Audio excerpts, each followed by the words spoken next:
আমন্ত্রণ জানাচ্ছি আমাদের নিয়মিত আয়োজন বিজনেস আওয়ারে। ব্যবসা বাণিজ্য আর অর্থনীতির খবর নিয়ে রবি থেকে বৃহস্পতিবার ঠিক দুপুর 1টায় প্রচারিত হচ্ছে এই অনুষ্ঠান। আয়োজনে থাকছে দেশ বিদেশের ব্যবসা বাণিজ্যের সবশেষ খবর ও খবর বিশ্লেষণ। এছাড়াও আছে শেয়ার বাজার ও মুদ্রা বাজারের আপডেট। আজ পুরো সময় আপনাদের সাথে আছি আমি মুরসালিন হক জুনায়েদ। অর্থনৈতিক উন্নয়নে বাড়াতে হবে উদ্যোক্তা, পাশাপাশি ঢেলে সাজাতে হবে বিনিয়োগ পরিবেশও।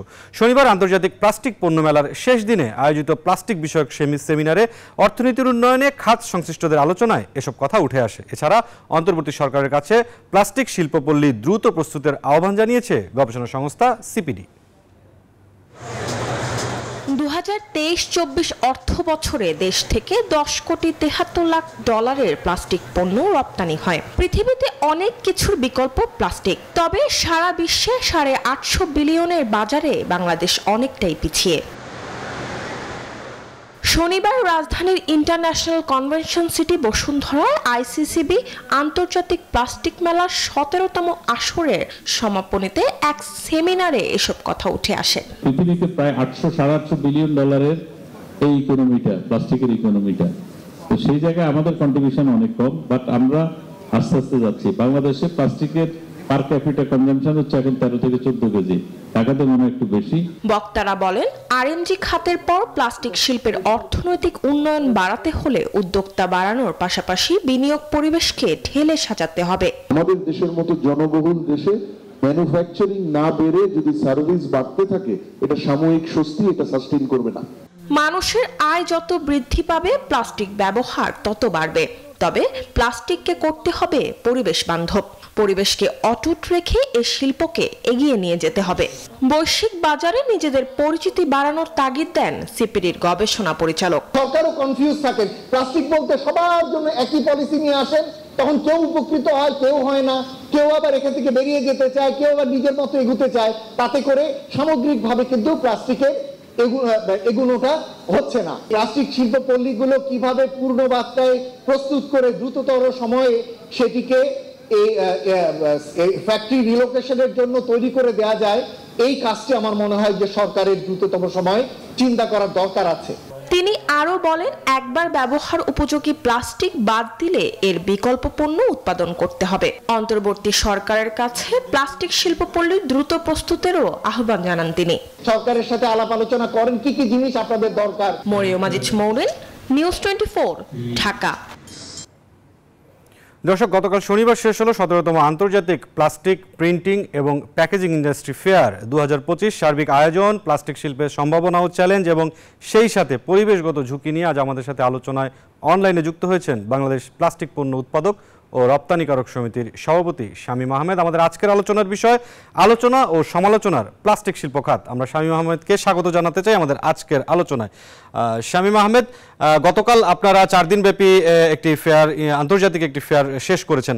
আমরা দেখেছি যে এখানে বেশ কয়েকটি বিদেশি রাষ্ট্র তাদের যন্ত্রাংশ নিয়ে বাংলাদেশে এসেছে এবং বাংলাদেশের যে প্রতিষ্ঠানগুলো রয়েছে তারাও তাদের পণ্য প্রদর্শন করেছে।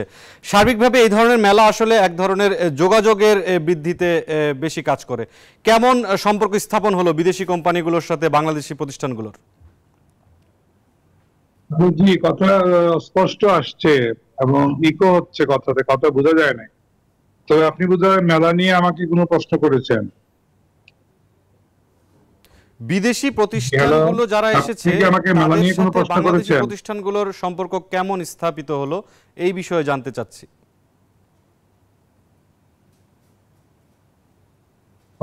কথাটা স্পষ্ট হচ্ছে না।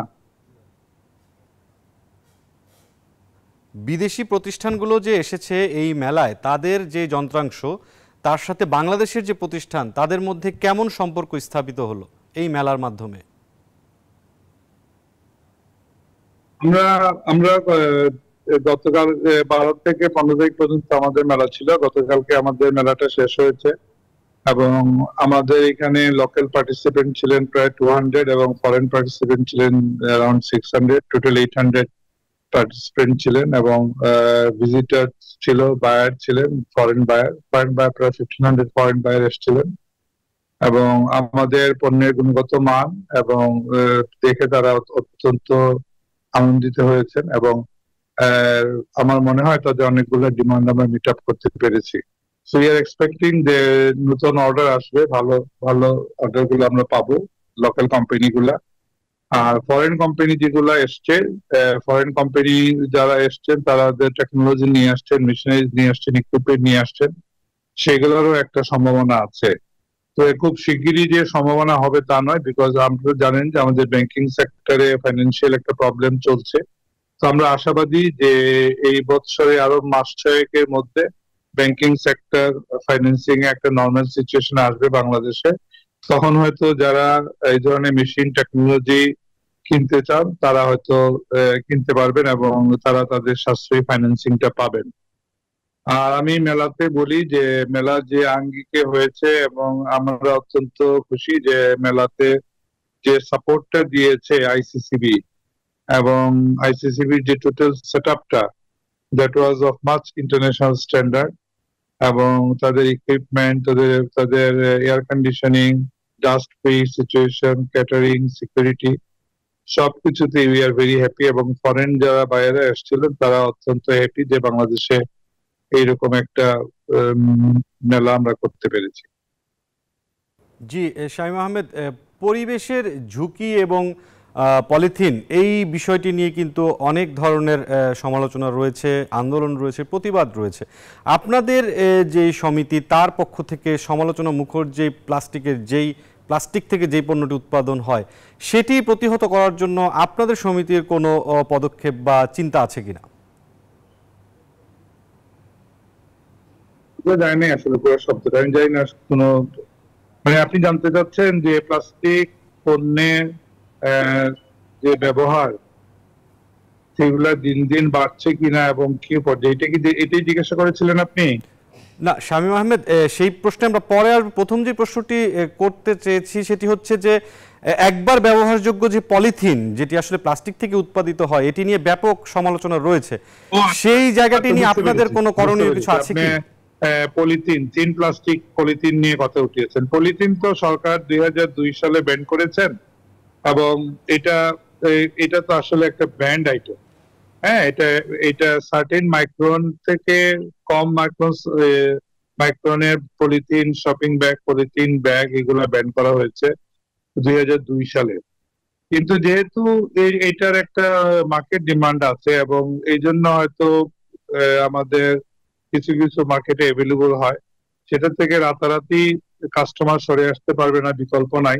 বিকল্প থাকলে হয়তো অন্যরকম চিন্তা করতে পারতো, যে ছেড়ে দিতে পারতো। তবে আমার মনে হয় সরকারের তো বন্ধ করে তো গত 22 বছরে সাকসেসফুল হওয়া যায় নাই।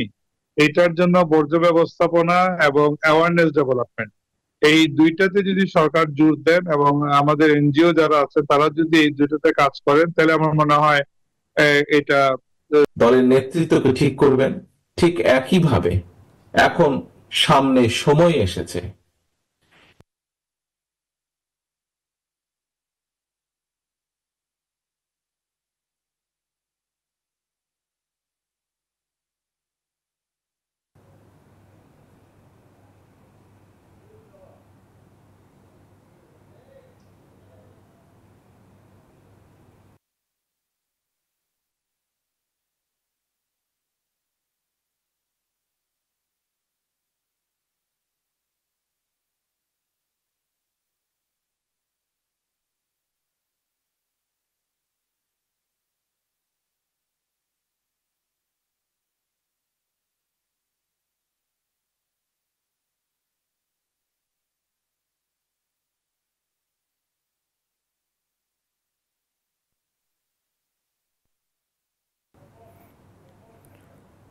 জি দর্শক, সময় হলো বিজনেস আওয়ারে একটি বিরতি নেয়ার। আমরা ফিরে আসছি অন্যান্য সংবাদ নিয়ে, সাথে থাকবেন। দর্শক আবারও স্বাগত বিজনেস আওয়ারে। আমরা সংবাদ বিশ্লেষণে ছিলাম। আমাদের আজকের বিষয় আলোচনা সমালোচনা প্লাস্টিক শিল্প খাত। আমাদের সাথে যুক্ত আছেন বাংলাদেশ প্লাস্টিক পণ্য উৎপাদক ও রপ্তানিকারক সমিতির সভাপতি শামীম আহমেদ। আমরা শামীম আহমেদকে আবারও একটু যুক্ত করতে চাই আমাদের বিজনেস আওয়ারে। শামীম আহমেদ, আমরা বিরতির আগে কথা বলছিলাম বাংলাদেশের প্লাস্টিক শিল্প খাত নিয়ে। আমরা যেই বিষয়টি জানতে চাচ্ছি যে বৈশ্বিক যেই বাজার সেই তুলনায় বাংলাদেশের যে রপ্তানি পরিস্থিতি সেই জায়গাটি নিয়ে যদি আপনার কাছে জানতে চাই, কি ধরনের উদ্যোগ নিলে বাংলাদেশের এই প্লাস্টিক খাত রপ্তানির বাজার আরো বাড়তে পারে? থ্যাংক ইউ নিউজ 24 কে আমাদের আপনারা এই অনুষ্ঠানে যুক্ত করেছেন। গ্লোবাল প্লাস্টিকের মার্কেট সাইজ হচ্ছে $600+ বিলিয়ন মার্কেট। আমাদের নেইবারিং কান্ট্রি গুলা মালয়েশিয়া, ভিয়েতনাম, থাইল্যান্ড, দে এক্সপোর্ট $10 বিলিয়ন প্লাস, এবং চায়না $100 বিলিয়ন প্লাস এক্সপোর্ট করে। আমাদের বাংলাদেশেও কিন্তু যথেষ্ট সম্ভাবনা আছে প্লাস্টিক পণ্য এক্সপোর্ট করার। প্লাস্টিক পণ্যে অনেক ক্যাটাগরিজ আছে। আমরা বাংলাদেশে আমাদের অ্যাসোসিয়েশন থেকে যে দেখেছি around 28 sub categories of plastic আছে যেটা আমরা এক্সপোর্ট করার মতো যোগ্যতা রাখি। তার মধ্যে বর্তমানে ওয়ার্ল্ড ব্যাংক 4টা ক্যাটাগরিকে আইডেন্টিফাই করেছে to be the exportable from Bangladesh. One is toys, household, garments, accessories and packaging. So alhamdulillah আমরা garments, accessories we are doing very well. Packaging ও আমরা ভালো করছি, এবং টয়েজ এ সম্ভাবনাময় খাত, হাউস হোল্ড একটা সম্ভাবনাময় খাত। তো সেই দিকে দেখতে গেলে আমাদের টোটাল এক্সপোর্ট প্রায় $2.5 বিলিয়ন ডিম এন্ড ইনডাইরেক্ট এক্সপোর্ট মিলায়। তো আমাদের একটা স্ট্র্যাটেজি ছিল যে আমরা হয়তো সরকারের সহায়তা পেলে এবং এক্সপোর্ট আমাদের প্রাইসটাকে কম্পিটিটিভ যদি করতে পারতাম, তাহলে এটা হয়তো $5+ বিলিয়ন আমরা যেতে পারতাম। কিন্তু ইদানিং সরকার ইনসেন্টিভ যেটা ছিল আগে 10% সেটা কমিয়ে দিয়েছেন, এবং ফার্দার কমানোর জন্য সরকার বলছেন, যেহেতু এলডিসি রেজিস্ট্রেশন একটা সময় আসছে আমাদের, সরকার সব রকম ইনসেন্টিভ। তারপরেও আমরা চাই যে আমরা যেন এফিসিয়েন্সি এবং আমাদের এফিসিয়েন্সি দিয়ে, স্কিল দিয়ে ইন্ডাস্ট্রিকে আর কম্পিটিটিভ করে ইন্টারন্যাশনাল মার্কেটে আমরা যেন কম্পিটিটিভ হতে পারি। এখন পর্যন্ত আমরা $2.5 বিলিয়ন এক্সপোর্ট মার্কেটে আছি, which is much very small amount of the total market size. তবে আমরা আশাবাদী যে ভবিষ্যতে এটা হয়তো আমরা বাড়াতে পারবো অ্যারাউন্ড $5 to $6 বিলিয়ন। আমরা বিরতিতে যাওয়ার আগে শব্দগত কিছু সমস্যার কারণে একটি প্রশ্নের উত্তর আমরা ঠিকভাবে পেতে পারিনি। যেটি একবার ব্যবহারযোগ্য প্লাস্টিক, যেটি নিয়ে আসলে বড় ধরনের একটি সমালোচনার জায়গা রয়েছে, বাংলাদেশে এটি প্রায় সয়লাভ হয়ে গিয়েছে, বড় ধরনের পরিবেশ ঝুঁকিতে আছে। আপনাদের উদ্বোধন অনুষ্ঠানে বাণিজ্য উপদেষ্টাও কিন্তু বলে গিয়েছেন যে পরিবেশের ঝুঁকিকে মাথায় রেখে, অর্থাৎ পরিবেশকে সুরক্ষা দিয়ে আসলে প্লাস্টিক পণ্য উৎপাদনের বিষয়টি বলছেন। এই যে সমালোচনার যে জায়গাগুলো রয়েছে প্লাস্টিক দ্বারা উৎপাদিত যে পণ্য, সেই জায়গাটিতে আপনাদের সমিতির করণীয় কিছু আছে কিনা? আমি বলি, আমরা তো অ্যাসোসিয়েশন এবং আমাদের ইন্ডাস্ট্রি গুলা প্রোডাকশন করে। এখন বর্জ্য ব্যবস্থাপনা তো আপনি আমাদের উপরে দিতে পারেন না। সারা পৃথিবীতে 2.2 billion tonnes of West generate হয়। তো সব ইন্ডাস্ট্রিকে তার ওয়েস্ট ম্যানেজমেন্ট করবে তা তো সম্ভব নয়। তো আমরা সেটা বলতে চাই যে waste management must be done by the government, LGI এবং এলজিআরডি দিয়ে করতে পারবেন, এবং তারা যেন এইভাবেই করেন। তো সেটি আমরা আশা করব যে সরকার বর্জ্য ব্যবস্থাপনায় মনোনিবেশ করবেন, অ্যাওয়ারনেস ডেভেলপমেন্ট করবেন, এবং তাহলে আমাদের এই যে ওয়েস্ট নিয়ে যে সমস্যা, আমাদের যে পরিবেশের সমস্যাটা আমরা সমাধান করতে পারব।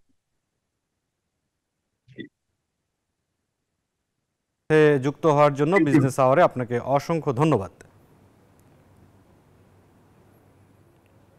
দর্শক, আমরা আলোচনায় ছিলাম, আলোচনা সমালোচনার প্লাস্টিক শিল্প খাত নিয়ে।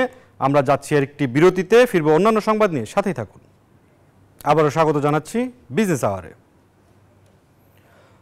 দর্শক, আমরা একটু বিদেশি মুদ্রার যে বিনিময় মূল্য রয়েছে সেই জায়গাগুলোর পাশাপাশি অন্যান্য যে সংবাদ রয়েছে সেগুলো দেখে আসতে চাই। শুরুতে বিদেশি মুদ্রার বিনিময় মূল্য যদি দিকে সেখানে একটু তাকাই, মার্কিন ডলার 121 টাকায় কিনে বিক্রি হচ্ছে 122 টাকায়, ইউরো 124 টাকায় কিনে বিক্রি হচ্ছে 129 টাকায়, পাউন্ড 150 টাকায় কিনে বিক্রি হচ্ছে 155 টাকায়, চীনা ইউয়ান 15 টাকা 50 পয়সায় কিনে বিক্রি হচ্ছে 17 টাকা 30 পয়সায়, সৌদি রিয়াল 32 টাকায় কেনা যাচ্ছে, বিক্রি হচ্ছে 33 টাকা 10 পয়সায়, ভারতীয় রুপি 1 টাকা 35 পয়সায় কেনা যাচ্ছে, বিক্রি হচ্ছে 1 টাকা 45 পয়সায়। সোনালী ব্যাংক লিমিটেডের সূত্রে আমরা এই বিদেশি মুদ্রার যে বিনিময় মূল্য সেটি আমরা দেখে নিলাম। আমাদের যেই পরবর্তী যেই সংবাদ রয়েছে স্বর্ণের দরদাম, তার দিকে যদি একটু তাকাই, সবচেয়ে ভালো স্বর্ণ 22 ক্যারেট প্রতি ভরি 1,49,812 টাকা, 21 ক্যারেটের স্বর্ণ প্রতি ভরি 1,43,000 টাকা, 18 ক্যারেটের স্বর্ণ প্রতি ভরি 22,577 টাকা। সনাতন স্বর্ণের প্রতি ভরি 1,09,17 টাকা। আমরা এরপর দেখে নিতে চাই রূপার দরদামের দিকে। যদি রূপার দরদামে তাকাই, 22 ক্যারেটের রূপা সবচেয়ে ভালো রূপা, প্রতি ভরি 2,578 টাকা। 21 ক্যারেটের রূপা প্রতি ভরি 2,449 টাকা। 18 ক্যারেটের রূপা প্রতি ভরি 2,111 টাকা এবং সনাতন রূপার প্রতি ভরি 1,586 টাকা। আমরা একটু শেয়ার বাজারের খবর দেখে নিতে চাই। প্রতিদিন আমরা যেটি দেখি ঢাকা স্টক এক্সচেঞ্জের ওয়েবসাইটের মাধ্যমে, ঠিক ধারাবাহিকতায় আজকে শেয়ার বাজার দেখা যাচ্ছে ডিএসই এক্স ইন্ডেক্স ঊর্ধ্বমুখী রয়েছে, সূচক 2 পয়েন্ট বেড়ে এখন 5,203 পয়েন্টে দাঁড়িয়ে আছে। সরিয়া ভিত্তিক ইন্ডেক্স নিম্নমুখী রয়েছে, 0.73 পয়েন্ট কমে গিয়ে 1,154 পয়েন্ট নিয়ে দাঁড়িয়ে আছে সূচক। এবং বিশেষায়িত 30টি কোম্পানির ইন্ডেক্স এটি ঊর্ধ্বমুখী রয়েছে, 2 পয়েন্ট বেড়ে সূচক দাঁড়িয়ে আছে 1,922 পয়েন্টে। এখন পর্যন্ত 281 কোটি টাকার লেনদেন হয়েছে হাত বদল হওয়া শেয়ার ও মিউচুয়াল ফান্ড ইউনিটের মধ্যে 156টি কোম্পানি শেয়ারের দাম বেড়েছে, 166টি শেয়ারের কোম্পানির দাম কমেছে এবং 85টি কোম্পানি শেয়ারের দাম অপরিবর্তিত রয়েছে। দর্শক, এখন পর্যন্ত ঢাকা স্টক এক্সচেঞ্জের ওয়েবসাইটের মাধ্যমে শেয়ার বাজারের সবশেষ খবর, এছাড়াও বিদেশি মুদ্রা বিনিময় মূল্য এবং স্বর্ণ রূপার সবশেষ যে দাম তার আপডেট জানালাম।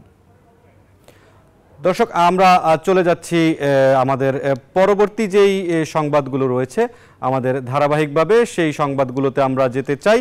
আমরা জানাতে চাই যে বহুদিন ধরেই বাজারে চলা ভোজ্য তেলের কৃত্রিম সংকটের প্রমাণ পেয়েছে ভোক্তা অধিকার সংরক্ষণ অধিদপ্তর। এছাড়াও মুদ্রিত মূল্যে তেল বিক্রি না করে বেশি দামে তেল বিক্রি করার অভিযোগ রয়েছে খুচরো ব্যবসায়ীদের বিরুদ্ধে। মিল মালিকরা বলছেন, আমদানি সংকটের কারণে সয়াবিন তেলের সংকট হয়েছিল, যা আগামী 24 তারিখের পর আর থাকবে না। আসন্ন রমজান মাস উপলক্ষে ভোজ্য তেলের বাজারে অস্থিরতা তৈরি হয়েছে, এজন্য মিল মালিকদের দোষ দেন পাইকারি ব্যবসায়ীরা। আন্তর্জাতিক বাজারে কাঁচা মালের দাম বাড়ায় এই সংকট তৈরি হয়েছে বলে জানান মিল মালিকরা। তেলের জাহাজ ফিরতে অতিরিক্ত সময় লাগছে, তাই সংকট দাবি তাদের। তবে আগামী 24 থেকে 27 তারিখের মধ্যে বাজারে চাহিদার অতিরিক্ত সয়াবিন তেলে সরবরাহ করবে ভোজ্য তেলের প্রতিষ্ঠানগুলো। কৃত্রিম সংকট তৈরিতে অপরাধী যেই হোক তাকে ছাড় দেয়া হবে না বলে হুঁশিয়ারি দেন জাতীয় ভোক্তা অধিকার সংরক্ষণ অধিদপ্তরের মহাপরিচালক।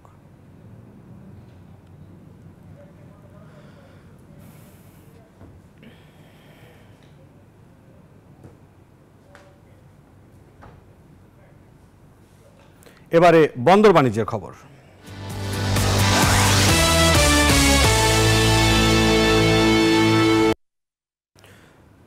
চট্টগ্রামের বাজার পরিস্থিতি জানাতে যুক্ত হচ্ছেন সহকর্মী নয়ন বড়ুয়া জয়। আমরা জয়ের সাথে একটু আলাপ করতে চাই। জয়, আপনি শুনতে পাচ্ছেন আশা করি আমাদের সাথে। জয়, যে বিষয়টি জানতে চাচ্ছি যে শীতকালীন সবজির সরবরাহ বাজারে কমায় সবজির দাম বাড়ছে এমন একটি অভিযোগ পাওয়া যাচ্ছে ক্রেতাদের পক্ষ থেকে। আপনি যে বাজারে আছে সেখানকার পরিস্থিতি কেমন দেখছেন, পাশাপাশি চালের বাজারের পরিস্থিতিও জানাবেন।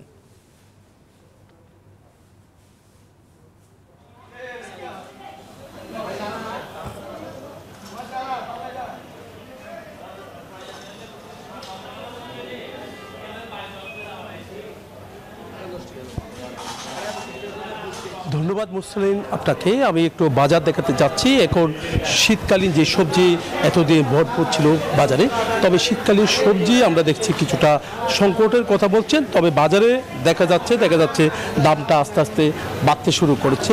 ভিন্ন কালারের ফুলকপি দেখা যাচ্ছে বাজারে, সীতাকুণ্ড সহ কোনো জায়গায় এই চাষাবাদ হয়েছে। একটা হলুদ কালারের আমরা দেখছি, একটা বেগুনি কালারেরও আমরা দেখছি। তবে এই ফুলকপির দাম 80 টাকা কেজি, আবার 100 টাকা কেজিও তারা চাচ্ছে।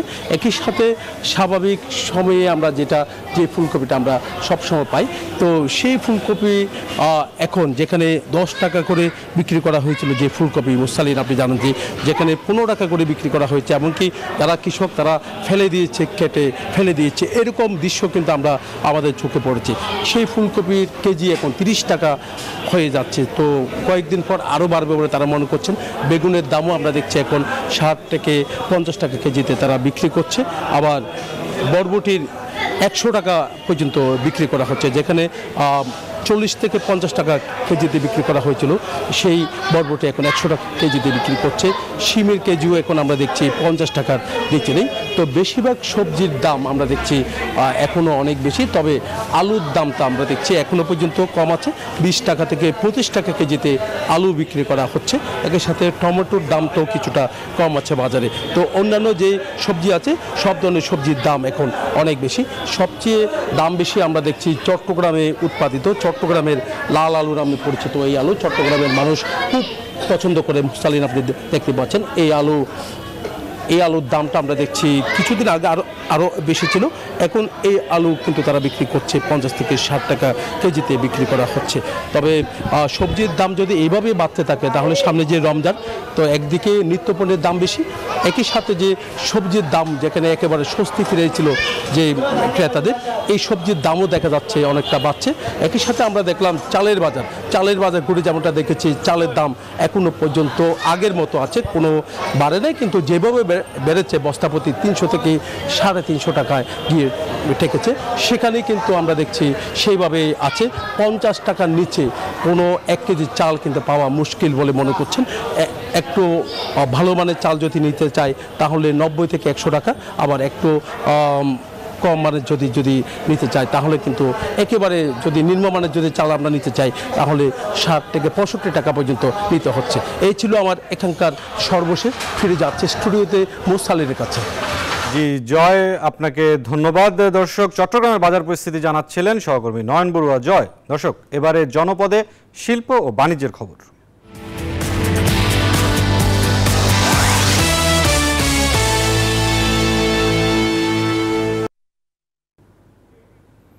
কুষ্টিয়ায় বোরো চাষে ব্যস্ত সময় পার করছেন চাষিরা, কিন্তু দেখা দিয়েছে সার ও কীটনাশকের সংকট। কৃষকরা বলছেন সার ও কীটনাশকের ডিলার এবং ব্যবসায়ীরা কৃত্রিম সংকট তৈরি করে তা বেশি দামে বিক্রি করছেন, ফলে নিরুপায় হয়ে কৃষকরাও বেশি দামে সার ও কীটনাশক কিনতে বাধ্য হচ্ছেন। এতে বোরো চাষে খরচ যেমন বাড়ছে, আর্থিকভাবেও ক্ষতিগ্রস্ত হচ্ছেন তারা। তবে সার ও কীটনাশকের কোনো সংকট নেই বলে দাবি কৃষি বিভাগের। চলতি বোরো মৌসুমে কুষ্টিয়ার 6 উপজেলায় 36,500 হেক্টর জমিতে ধান চাষের লক্ষ্যমাত্রা নির্ধারণ করা হয়েছে।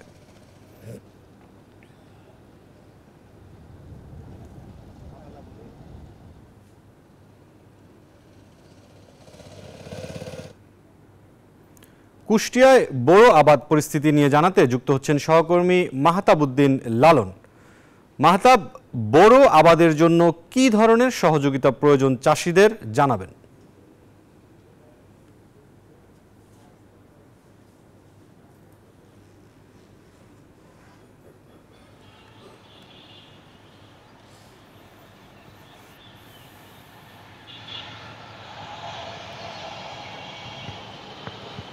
কুষ্টিয়াতে বোরো মৌসুমে 6 উপজেলায় 36,500 হেক্টর জমিতে বোরো ধানের চাষ হয়েছে বলে জানাচ্ছেন কৃষি সম্প্রসারণ অধিদপ্তরের কর্মকর্তারা। আমি কৃষি সম্প্রসারণ অধিদপ্তরের উপপরিচালক যিনি রয়েছেন, আমি তার সাথে কথা বলেছিলাম। তিনি বলছেন যে গত আমন মৌসুমে যেহেতু কৃষকরা ধানের দাম পেয়েছিলেন, এই ভালো দাম পাওয়ার কারণেই কিন্তু আসলে কুষ্টিয়ার কৃষকরা এই বোরো মৌসুমে এসে কিন্তু তারা এই বোরো ধান চাষে ব্যাপক আগ্রহ দেখাচ্ছেন। এখন পর্যন্ত যে তথ্য, সেই তথ্যের ভিত্তিতে তারা বলছেন যে যদিও লক্ষ্যমাত্রা 36,500 হেক্টর জমি, তারপরেও কিন্তু এর চেয়ে বেশি জমিতে বোরো ধানের চাষ হবে বলে তারা আশা প্রকাশ করছেন। আমি কৃষকদের সাথে কথা বলেছি, কৃষকরা যেটি বলছেন যে আমন মৌসুমে ধানের দাম ভালো পাওয়ার কারণেই কিন্তু তারা বোরো মৌসুম এবার বেশি জমিতে ধানের চাষ করছেন। তবে তারা অভিযোগ করছেন যে এই ধান চাষ করতে গিয়ে তারা সার এবং কীটনাশকের সংকটে পড়েছেন। যদিও সার এবং কীটনাশক পাওয়া যাচ্ছে, কিন্তু আসলে ডিলার বা ব্যবসায়ীরা কিন্তু দাম বেশি রাখছেন বলে তাদের অভিযোগ। তারা বলছেন যে সব ধরনের সারের দামই কিন্তু আসলে প্রায় 5 থেকে 15 টাকা পর্যন্ত বেড়েছে।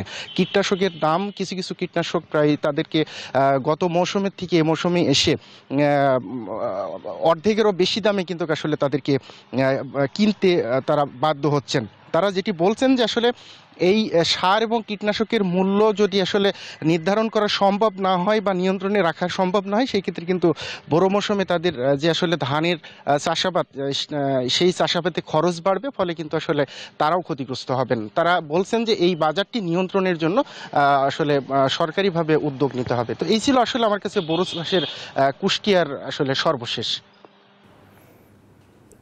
মাহতাবউদ্দিন লালন, আপনাকে ধন্যবাদ। দর্শক, কুষ্টিয়া বোরো আবাদ পরিস্থিতি নিয়ে জানাচ্ছিলেন সহকর্মী। যাচ্ছে অন্য সংবাদে। যেসব জমিতে কোনোদিন ফসল আবাদের কল্পনাও করেনি কেউ, সেসব জমিতে চাষাবাদ হচ্ছে নানা জাতের কলা। টাঙ্গাইলে যমুনার বিস্তীর্ণ চরগুলোতে এখন শুধু কলার বাগান। সামান্য পরিচর্যা করলেই বেড়ে ওঠে এসব কলা গাছ।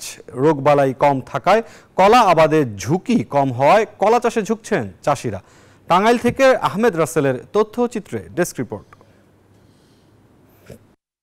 সাধারণত কলার আবাদ হয় টাঙ্গাইলের পাহাড়িয়া এলাকায়। সম্প্রতি জেলার যমুনার চরগুলোতে প্রচুর কলার আবাদ হচ্ছে। একসময় অনাবাদি পড়ে থাকতো এসব জমি।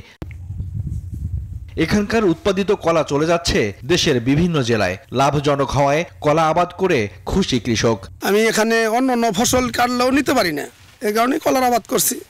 400 থেকে 450 বা 500-র মতো কলা গাছ আছে। সার বীজ দিয়া 5-6 হাজার টাকার মতো খরচা যায় 2 বিঘা জায়গা। আমার কিন্তু খুব ভালো লাভবান হই আমি। বছরে কলা 2 বিঘা জায়গা প্রায় 2 লাখ টাকা কলা গাছ হয়। কলার আবাদ বাড়াতে তথ্য ও প্রযুক্তিগত সহায়তা দিয়ে কৃষকের পাশে থাকছে কৃষি বিভাগ। আমাদের কৃষি সম্প্রসারণ অধিদপ্তরের পক্ষ থেকে এই নতুন চর জেগে ওঠা চরগুলোতে কলা আবাদ যে ভালো ভ্যারাইটি এবং উন্নত জাতের যে কলাগুলো আছে সেগুলো যাতে তারা আবাদ করে সেটা আমরা মাঠ পর্যায়ে কর্মীদের মাধ্যমে তাদেরকে নিয়মিত পরামর্শ দিচ্ছি। কলার আবাদ লাভজনক হওয়ায় ছড়িয়ে দিতে পারলে কৃষি অর্থনীতি আরও সমৃদ্ধ হবে বলে প্রত্যাশা বিশেষজ্ঞদের। চলতি মৌসুমে টাঙ্গাইলে প্রায় 4900 হেক্টর জমিতে কলার আবাদ হয়েছে। উৎপাদন লক্ষ্যমাত্রা ধরা হয়েছে 1,30,200 metric ton. Desk report, news 24। এবারে বিশ্ব বাণিজ্যের খবর।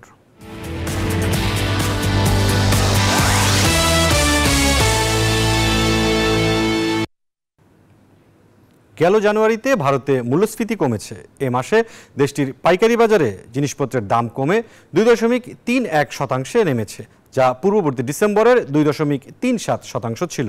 বিভিন্ন ধরনের খাদ্যদ্রব্য এবং বস্ত্র ও পোশাক পণ্যের দামের কারণেই বর্তমানেও মূল্যস্ফীতির এমন পরিস্থিতি চলছে। ভারতের কেন্দ্রীয় বাণিজ্য ও শিল্প মন্ত্রণালয় প্রকাশিত পরিসংখ্যানে পাওয়া গেছে এই তথ্য। তবে দেশটিতে পাইকারি মূল্যসূচক গেল বছরের একই মাসের চেয়ে অনেক বেশি রয়েছে। 2024 সালের জানুয়ারিতে সে দেশে WPI মূল্যস্ফীতির হার মাত্র 0.27% ছিল। এদিকে কমে এসেছে জ্বালানির দামও। এই খাতে মূল্যস্ফীতি কমে 2.78% হয়েছে, যা আগের মাস ডিসেম্বরে 3.79% ছিল।